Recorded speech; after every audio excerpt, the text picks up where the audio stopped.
Welcome to the Left of Str8 Show, your one-stop destination for intriguing conversations with extraordinary individuals who are boldly navigating life outside the conventional norms.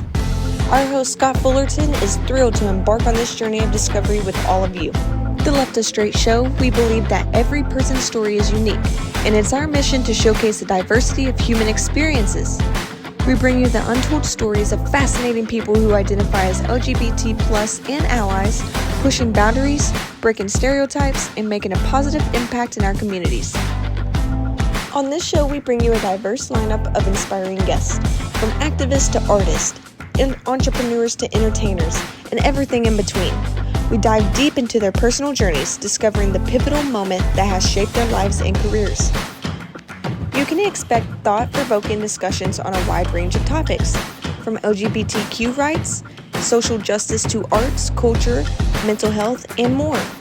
Our guests are change makers who share their insights, challenges, and triumphs, igniting conversation that promotes empathy, understanding, and love. So whether you're part of the LGBTQ community or an ally looking to expand your knowledge and show your support, the Left of Str8 Show is for you. Together, we can build bridges of understanding and acceptance, celebrating the beauty of what makes us all unique. So sit back, grab a drink, and get ready for the show.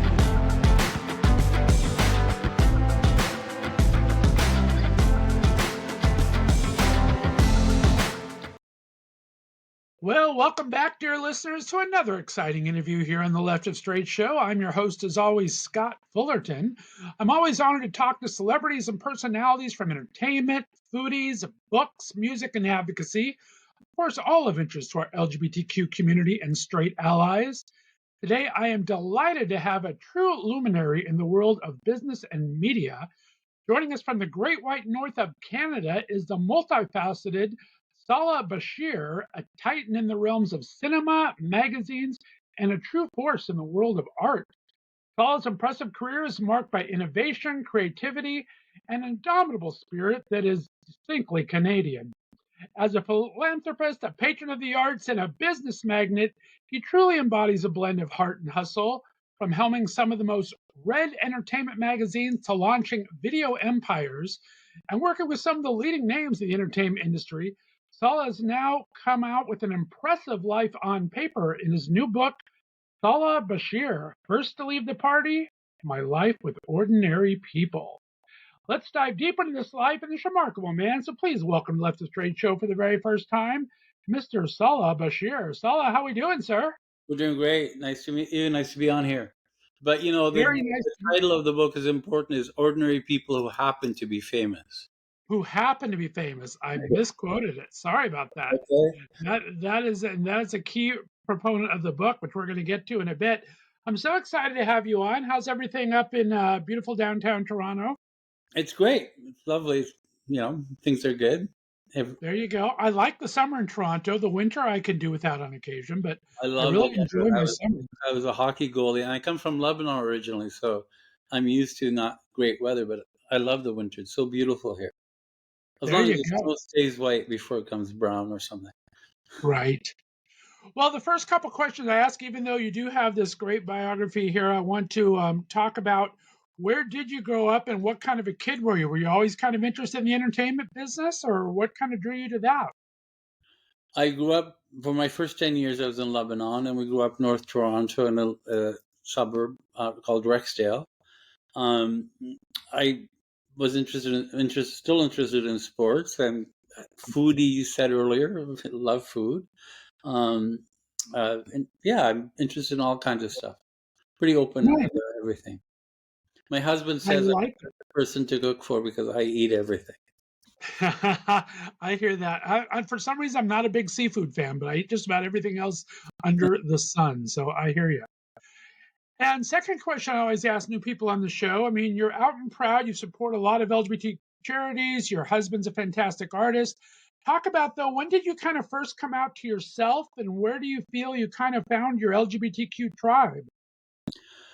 I came out pretty early to myself. I knew I was gay since probably I was 8. And I came out to my parents early as well. I'll be 68 in October, and so my parents are very accepting and supportive. And the only thing my mom ever said to me was I want you to have a child who's as nice to you as you've been to us. Nothing else. Oh, Nothing, where you stick your dick or any of those things. None of those questions. that's awesome. I love that. And as I said in the intro, I mean, your career has spanned across magazines and cinema. Have you did you ever think that was the way you were going to go, or how did you kind of enter into those spheres? Well, I entered into spheres. I worked on the student newspaper in university and learned journalism a bit that way. And I was more a community activist. And my brother wanted to do a video magazine. He had one of the first video stores, and I already had been freelancing a lot. So I worked with him, and we did a magazine called Video Mania in the early 80s. And I worked a lot in New York with people, video review and different things. And being in the industry, I semi-lived off and on in New York and Toronto.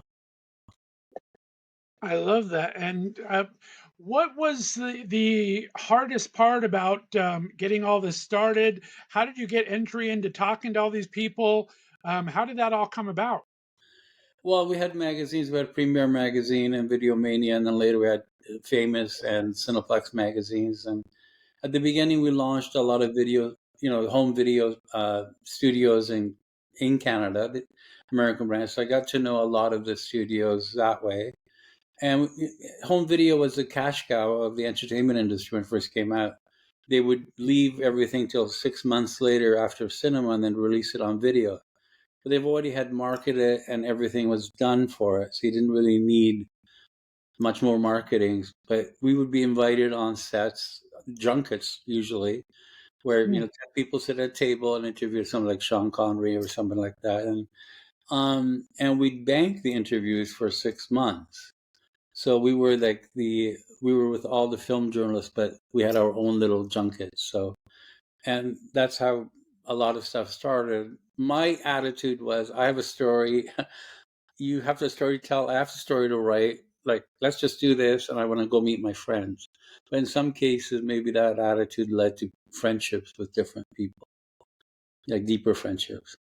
And it seems like people are so amenable to the interviews and so nice when they're up there. I mean, I've had on the show before Tanner Zipchin, who does a lot of interviews up in Canada there for all of the media sites and the cinemas there and everything. So it just seems that people are really open to talking to. Where have you ever found anyone difficult to speak to, or were they all pretty easygoing?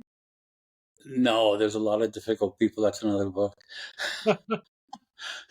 I do a lot of fundraising from early on, and so when we were in the video industry, we did a gala where we were looking at people at the end of their career, really, who were Mm. the top of their careers, and so people like Ginger Rogers and Jimmy Stewart, and we paid tribute. And I became close friends with Douglas Fairbanks Jr., who was Hollywood. So and some of the stuff was in LA as well, different like Greg Weepeck and Phyllis Diller.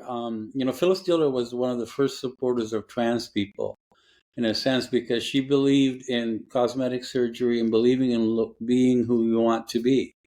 And it was one of those like you should be, if you're trapped into some other body, you should have all the rights to be whoever you want to be. So I met them here and there and different things, but they were dismissed for body shapes and issues, and late in life. Like Elizabeth Taylor made a film in Toronto in 1982 with Carol Burnett, and she couldn't go to a gala we were doing because she felt too fat because of the Joan Rivers joke. So all those stories are in the book. I'm going to get to all those. I mean, some of the people you've talked to are amazing. Now, Toronto is a big film capital now, and of course, Vancouver's a big television capital. But did you ever think of coming down to the States and going to LA or Hollywood or New York? Or is it always Canada's always? What's the draw of Canada to you? I spent a lot of time in New York and LA. We had access to an apartment in New York. My mom, my parents didn't need to leave Lebanon. They left Lebanon for us. And so all five kids were very close. At one point, four of us lived in the same building. And, I did get huge offers in LA and New York. But it was we didn't leave our homes, our lives, and everything, so you guys could move away. So at one point when mom had dementia and my sister had, we had them all like within 5 floors of each other in the same building, and took care of them that way. So I never, and Toronto was home, always home for me, but it's easy to travel and stay somewhere and come back to Right. escape everything else. That's so great to be so true to your family like that. A lot of people don't have that kind of family connection, so that's great. Yeah, no, I mean, I'm very proud of that, and it's I mean, a lot of people, unfortunately, their parents don't accept them and don't support them, and in my third year of doing the magazine, things weren't working out so well, so I did move in back to my parents' basement, and it was great having. As we've all done from time to time, of course. Now, were your parents and family supportive of all this? You said your brother worked with you, I guess, a bit maybe. Everybody's been very supportive. Everybody's been incredibly supportive, and my mom, no matter how big the star, I was a star at every, one of those, the hand to the cheek, which cover, it could be like, I bringing Marlon Brando back for barbecue in the backyard, but I was still, doesn't Right. care who she is. She's going to make my favorite meal as well as stuff for him. I love that. Yeah. And talk about your interest in art. I mean, I was reading about your art collection. We're talking a lot of pieces at home. You've had curated events at different museums up in Canada. Talk about where that love of art came from and how you've kind of nurtured that. Well, not just in Canada. We've had our art. We loan it freely to a lot of places. There's been stuff in the States. There's a show, Camp Monkman, coming up in Denver next year that's borrowing pieces from us.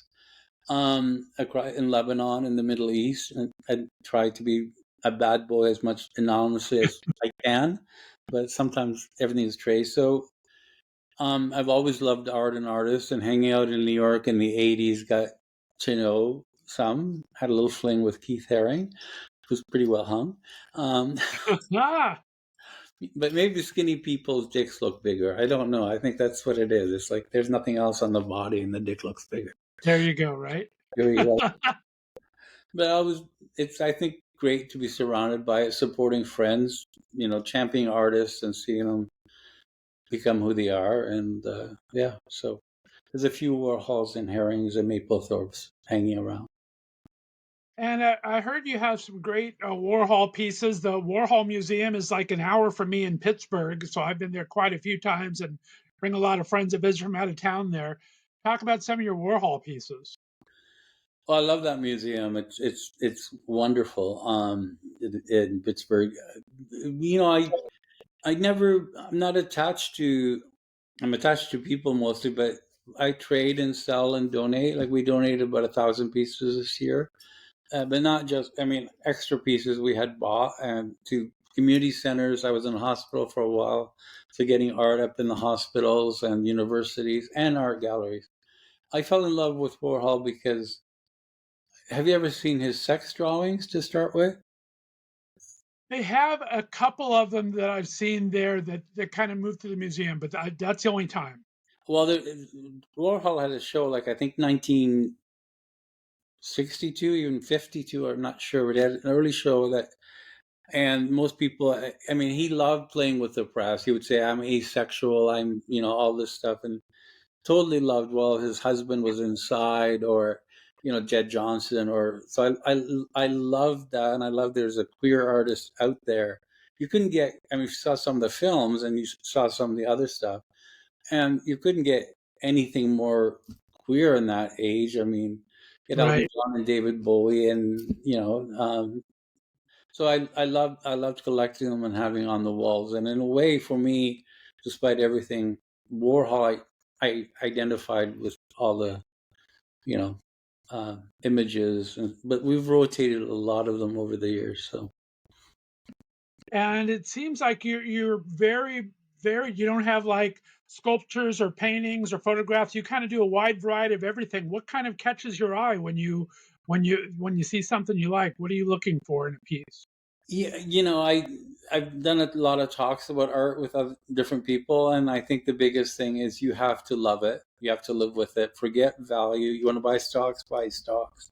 And then some people will go to art fairs and will have somebody, a curator with them, and say, "Buy this." And when you ask them why'd you buy it, they have no idea. But in some ways, our art talks to each other, which is one of the artists said to me. There's some of the most seminal pieces during the AIDS crisis that we have, and with the Warhols and different things. So it is about the human struggle, about what we support, artists we support, and I love walking around and just staring at the time we saw that, or I'll say to Jacob, I wonder how he's doing. You should give him a call or whatever. And I love following artists that what they're working on and visiting their studios. If nothing else, just to have a drink and a joint. Joints are legal now. I can say that, right? Um, but That's yeah, amazing. And we talked a little bit before we came on air that I were looking at this gorgeous view of your home, and you said there's a little bit of a story behind it. But do you kind of curate your home? Does it change often, or do you kind of leave things as is, or how do you like to decorate your home? you know what? I like comfort the most. Like, beautiful stuff and be comfortable. Like if somebody, we just took the dog away because he said it should be quiet in here. He was sleeping over here on the couch, um, which he'll tell me when I've been on the phone too long that it's time to get out. But I curated for comfort. I curated. There's a lot of pieces that people would find very challenging, and which is great. And it's not, but it's mostly comfort that a kid or anybody else, and accessible. Having older parents and getting older, so we move pieces around a lot. Yes. Yeah. So, I and love.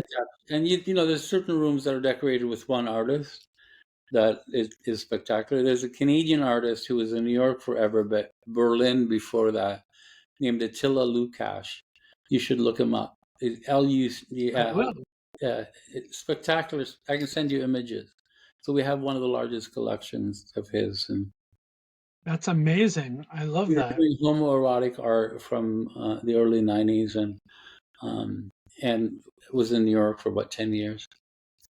Excuse I me. love that when you can really find pieces like that too. I mean, they always tease about homoerotic art. I mean, even the bird cage was kind of a side joke and everything. But there's some really great pieces out there, right?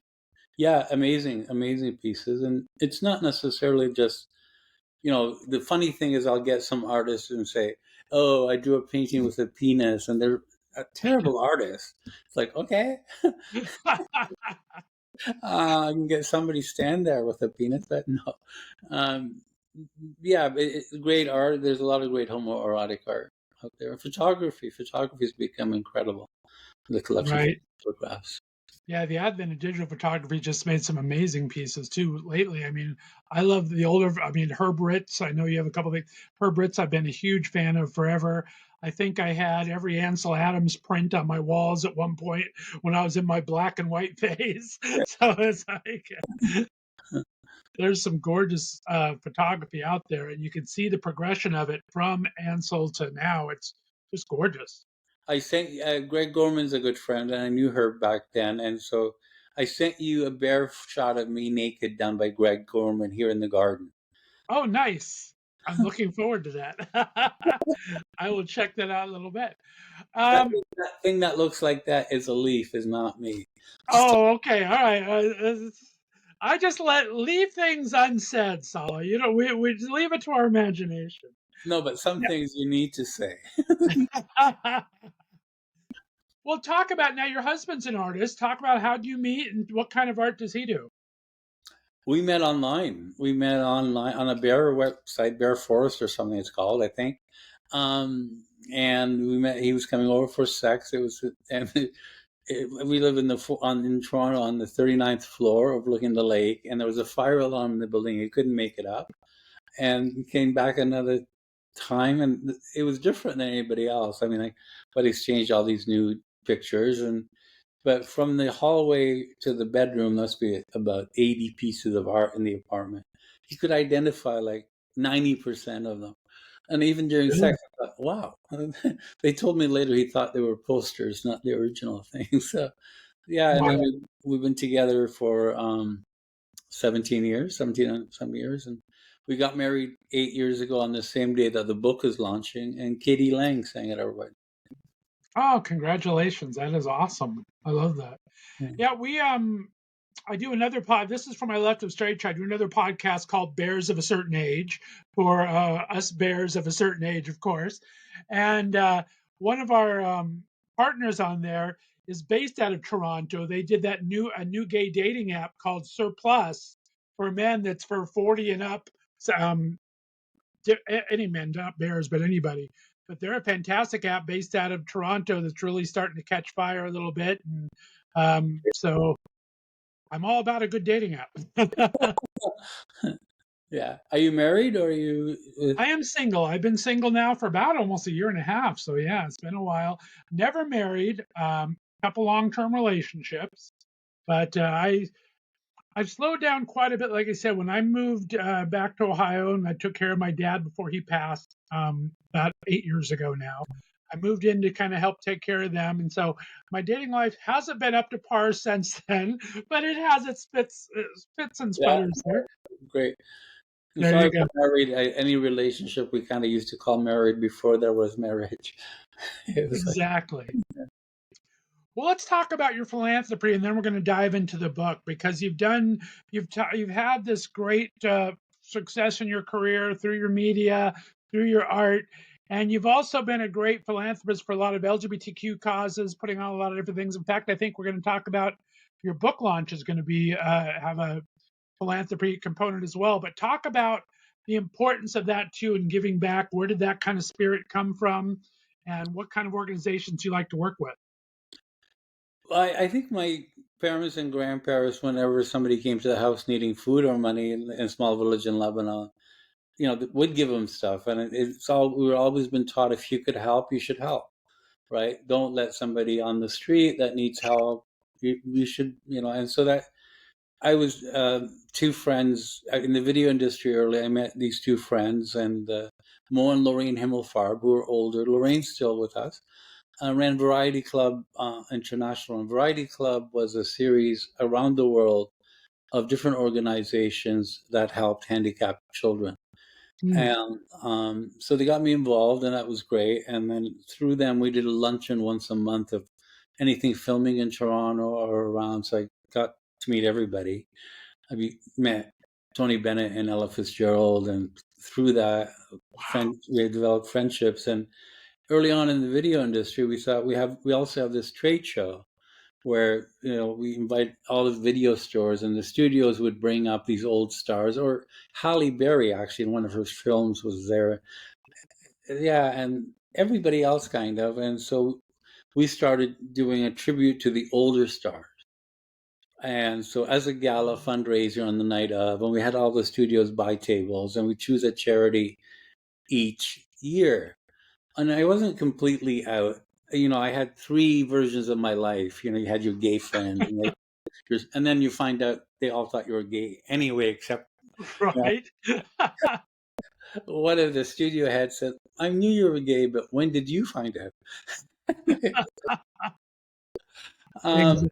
so we started doing these events, and the film festival here was getting going. It's early '80s, which one of the biggest in the world, and so we involved stars coming here for the film festival and the events would support all kinds of different charities. First Variety Club, and then when AIDS started, at the beginning of AIDS, I was spending a lot of time in New York and here, and so we used the foundation, the American Foundation for AIDS Research, to create a Canadian version of it.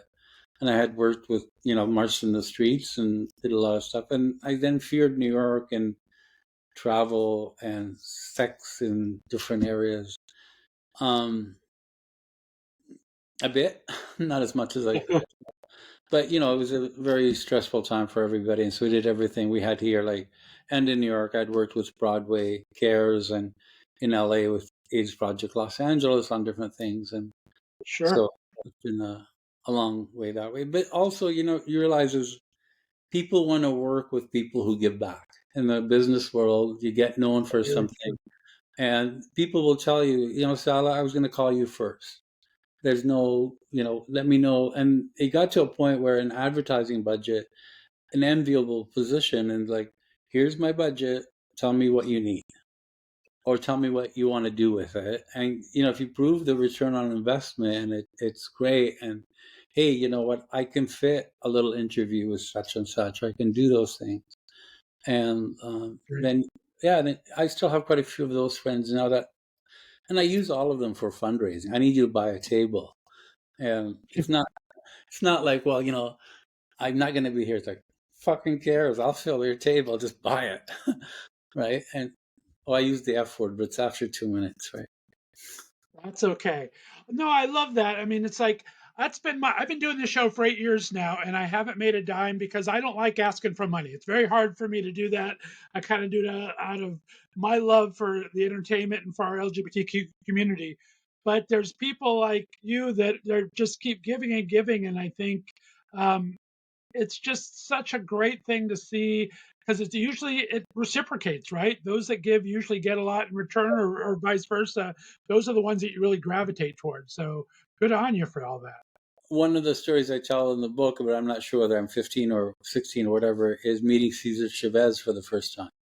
Oh So, yeah, and we were boycotting grapes outside of a local store here by, the strip mall. We lived behind it, and all I collected, didn't collect very much, but my dad gave me an extra $50 at the end of it.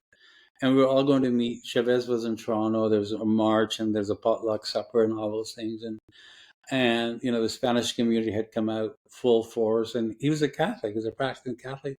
So did the Catholic community. So I'm telling you that whole story because there was so much food. It was like, and I went and apologized to him and said, I only have $150. Sorry. It's like, and he gave me a lesson that to this day I use with fundraising. And he told me that's $150 more than we had this morning. But here's how your $150 will be spent: taking care of 2 families for a week or 2. And it was like, and those of us in fundraising sometimes do the fundraising, but don't get back to people after the event how we spent their money, what we did. And people will say we raised like $3 million, but how much did you put? What did you net?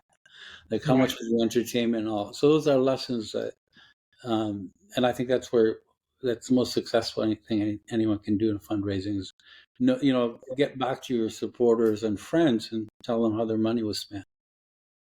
I love that. I've done a couple of what I call my big gay road trips to Palm Springs from Ohio here. And I try to always do some kind of a fundraising component to it where I give some money to a charity once we get there and everything. And it's just, like you said, every little bit helps, and little things that they need that you can provide.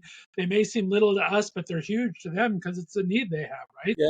Yeah. And involve your friends. It can be a lot of fun. Involve people. Like I actually get one of the calls I had today is like from a foundation, a US foundation that supported us quite a bit. Give me your events for next year. I'm doing the it's like, what do you mean? Like, I want to make sure we put you into, and my galas are different. There's no speeches, no speeches. Mm. Everybody knows why they're there. They bought a ton of money. They know why they're there. So because I'm diabetic, if it's a cocktail hour from 6 to 7, it's 6 to 7. There's no over. And then you arrive and there's a plate, an antipasto plate on the table. There's wine on the table. There's bread, so you can eat right away. But there's honestly just no longest speeches, 2 minutes, welcomes, no sponsorship, logos, or any of that stuff.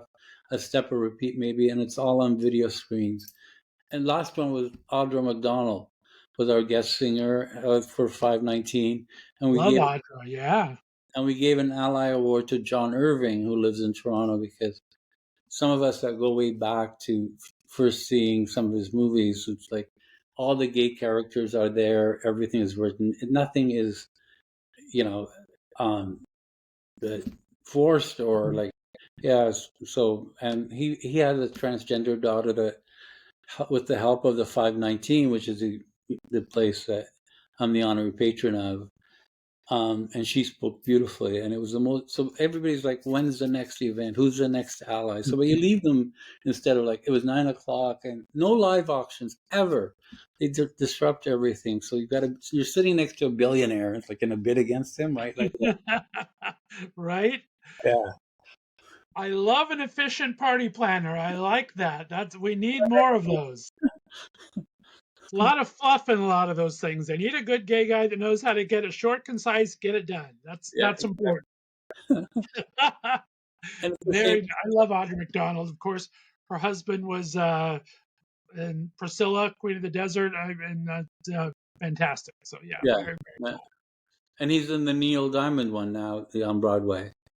Oh, I didn't even realize that. Okay. Yeah, he plays Neil Diamond, and I don't know if that's still on or not, but I love, and I think didn't Toronto just finish up their film festival? You talk about film festivals a bit. I think Toronto's film festival just finished up it's recently. it finishes up on Saturday. Yeah, so it finishes up this week, and it was a little more challenging with the strike and everything, but you got to see more independent films, and Right. it was great.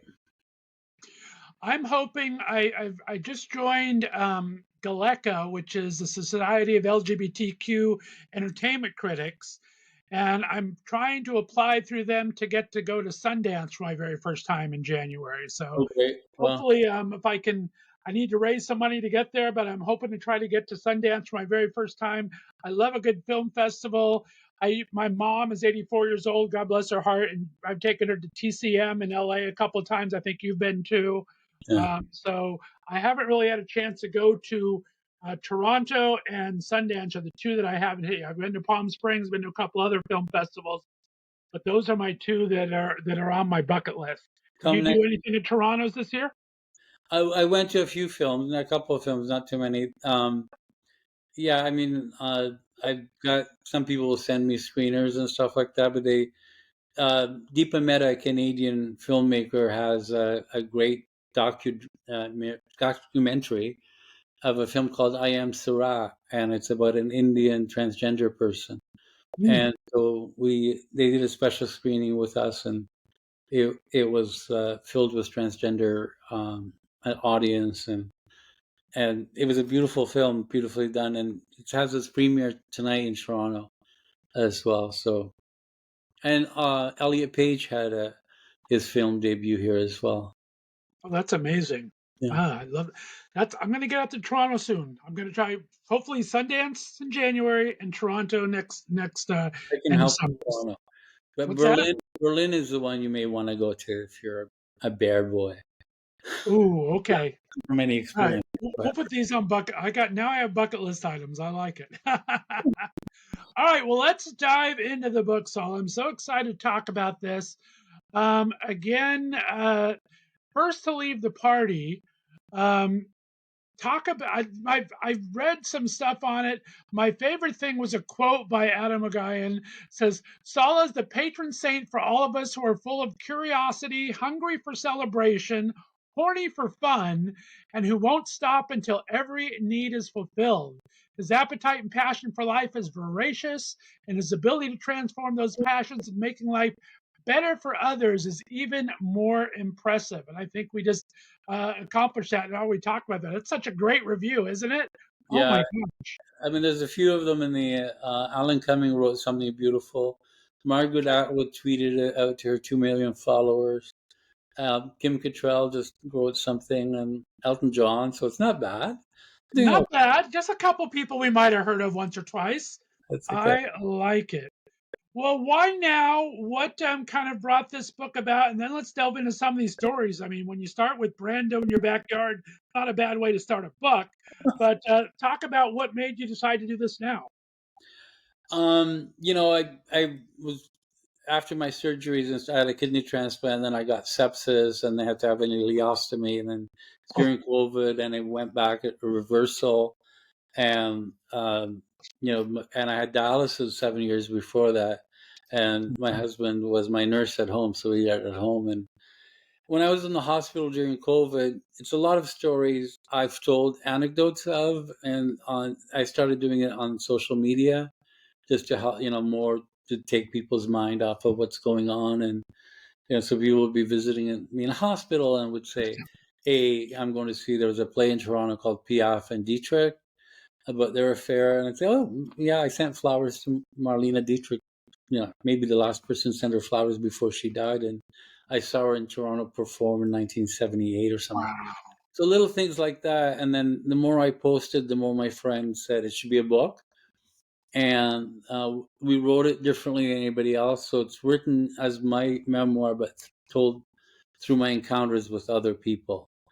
Other people, the same way that had body issues or were being discounted at the end of their life, or being dismissed, or too old to do this and to do that, and it's people who were very supportive and encouraging of me, and a couple of affairs there, but that's all. That's amazing. What's probably one of your favorite stories that's in the book? There are many. Doris Day may be one. I sought out Doris Day. I had Norman Jewison, a filmmaker here, still alive in '97, who did In the Heat of the Night and worked with Doris Day early on. And she was in Carmel. I was going out with a married man and who had a lot of money, and we made a donation to her animal foundation. Got to meet her, and so Doris Day is dismissed as this young American, innocent woman. And there's a great quote about Doris Day from another entertainer, Jimmy Durante, who said, "I knew Doris Day before she was a virgin." So I wanted to get to know her, and people forget that she was one of the first people to hug an AIDS patient anywhere.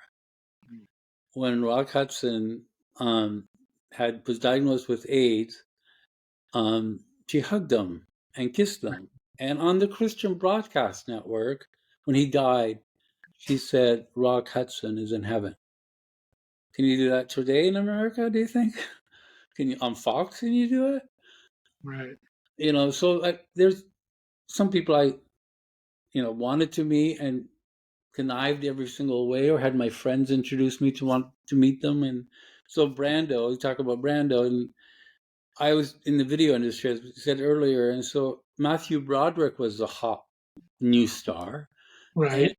him and Brando were doing a film called The Freshman, which came out in 1990. That was shot like in one of the plazas about a couple miles from our house, and it was shot on the same street where I had a lot of summer jobs at Sears and different things like that, and a potato company. So I was contacted and said, "Go interview Broderick. Hold it till the film comes on video." Like, great. And then we're giving you the kind of Canadian exclusive. Don't fuck it up. And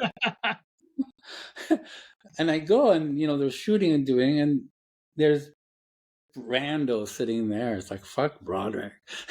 It was like, and it's as hot as ever, heavy as ever, but as hot as ever. Right. Nicest fucking guy. I sit there, and they give you one of these tags so he notices the name is not. Anyway, we start talking and whatever, and I start showing him around Toronto and introduce him as. I looked at like a little. I looked quite. I'll send you this National Enquirer spread that's coming out October 2nd. I looked a little like him, and so I took him around town and took him places and introduced him as my cousin George. And I have a cousin George, my brother George. So everybody thought, "Oh, cousin George is nice." So That's amazing. I absolutely love that.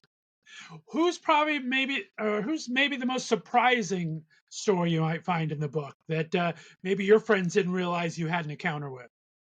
well, not an encounter, but somebody you're going to find very surprising is James Stewart. Negatively. Ooh, tell me this. You got to read the book. I got to get you the book. Well, Jimmy Stewart was lovely. We ran when we had a video magazine. We ran an article on him. But in the old days, in the old journalism, changed now is that I would never run an article without interviewing you or talking to you or buying an article of somebody who talked to you.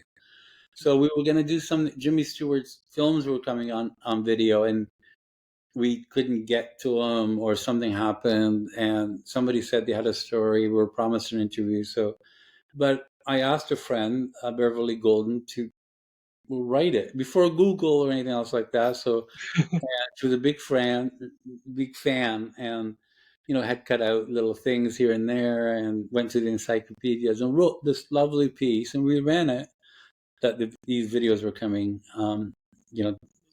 soon, and we got a letter from him. We got a letter from Jimmy Stewart saying it's the best article he's one of the best articles he's read, and the best article his wife Gloria's ever read. Like, fuck. Really? Really? Fuck you, Time Magazine. So it was amazing that way, and we invited him to come up one year to pay tribute to him, and he had agreed, but then he had an ear infection and couldn't make the flight. So we did this whole video thing, and we sent him a lovely award, or we sent it to Universal, to MCA back then. And they said, well, do you want to come present it to him at some point? And so I was in LA. I went to their house and presented to him. And they're awards like this. They're like Inuit sculpture awards. So we all created specifically for different people. And so, nice. yeah, so it was, and he loved it. And, but, he had talked a lot about family values and all that stuff. You're all American hero. It's a wonderful life. And then slowly that you learn different things. He was, very close to Ronald Reagan, very close to a couple of your preachers who said, it's God's will to subdue the Vietnamese people, and the conversation about AIDS and what these people want and all these things. It's hard to be in the same room with somebody like that, although they were very generous and lovely. And so all his family values thing as well. He had slept with about 10 of Hollywood's leading women. And not only that, but he made Marlene Dietrich get an abortion way back when. Right. Yeah. So he had suggested his friend Douglas Fairbanks Jr. be honored one year. And so we did, and we got to know him, Douglas, very well, introduced us.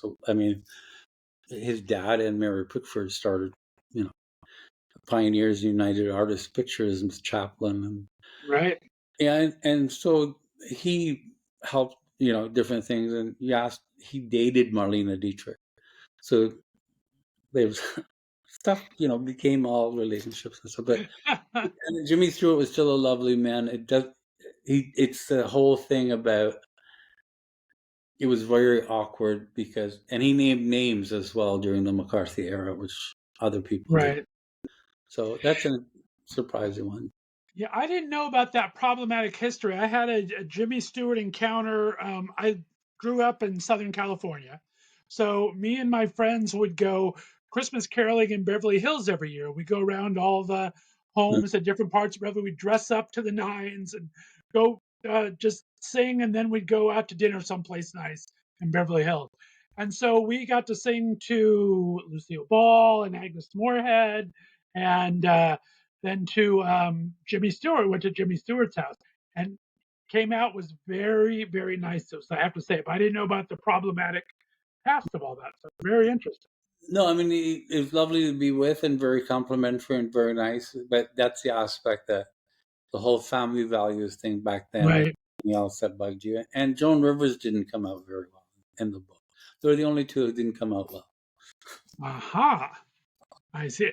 Well, it's funny. I'm going to be talking to someone about Joan Rivers later on, because I know talking to someone else that kind of had a Joan Rivers encounter, much more friendly than that. But we'll go from there. I knew Joan, and had used Joan from our second fundraiser for the 519, and she came here a lot to promote jewelry, and I knew her through Variety Club and several different things. And would have lunch with her in New York. But you don't realize that her body jokes and fat jokes, unlike Phyllis Diller or Lucille Ball or any of those, hurt so many people about body image. And a couple of events we were at, she told the same jokes she had told at the beginning of the AIDS crisis, and Mm. it was really, and we had a great singer ahead of her, and she was got a standing ovation after a woman named Jackie Richardson. She called me backstage and supposed to do 3 songs. Said, "Pull the bitch off stage. She's stealing my thunder." But I the other love it. person, completely different, who comes out glowingly as a comic, is Phyllis Diller, of course. Amazing. I'm familiar with Phyllis Diller because I am of a certain age, but I really didn't know too much of her repertoire. I didn't see too much of her stuff except Tonight Show appearances and things like that. So I Yeah. didn't really have too much of a knowledge of her. She didn't. All her jokes were self-deprecating. She didn't, Right. try to attack other people in any way or say anything negative. And she would travel with wigs. But if you actually saw her away from her act, she looked stunning. She'd had all the surgery done. She was supportive of it. Right. She was a concert pianist, and she painted, and lovely, lovely woman. And so Amazing. Well, I'm so excited to read your book. I'm going to get a copy soon. Let everyone know where they can find. I mean, obviously, it's at every good booksellers here. Talk about your event, though, on the 17th. You're going to have this big launch. Talk about it and talk about the benefit for it and where people can find more information on that. I think it's sold out by now, I think, probably. Yeah, it's sold out by now.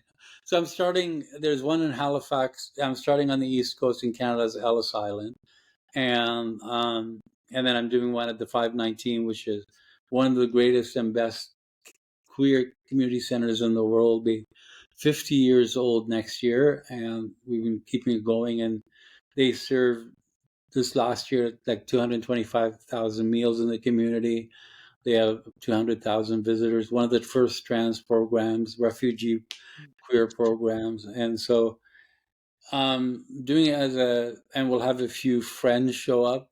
Carol Pope, who's more Canadian than American, is performing. A couple drag queens, and I think a few friends will show up as well, like Margaret Atwood and a few others. Look at that. Wink, wink, nudge, nudge. Surprise, surprise. I like that. Mysterious. Well, I'm very excited for it. I can't wait to read it myself. And you are so generous. You are going to donate a couple copies to my readers. So we're going to have some contests here when this airs. You'll have a chance to find out about all these amazing stories that Salah is sharing with us. So thank you for that, my friend. Thank you. And the book's available at Amazon, Barnes & Noble, everywhere. So, and if they wanted to find out more, are you on the social media? Can we follow you on social media? Or do you have a website? Or what's the best way to keep track? SalahBachir.com, and I'm on social media as Pasha Bachir. Fantastic. Well, stay on the line for me, Salah. Such a fantastic story. Thank you for all you do. I really appreciate you taking time to come on the show. Guys, that's another interview here on the Left of Str8 Show. Be sure to tune in next Tuesday because we'll have 5 questions with Salah, which is always fun. So thanks for tuning in, everyone. Have a great week, and we'll talk to you soon. Bye-bye.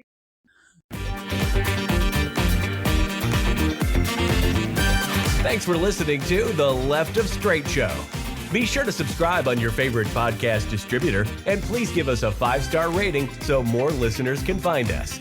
You can follow us on social media, and be sure to check out our website, www.leftofstraightradio.com, for contests and other news and information. See you next week.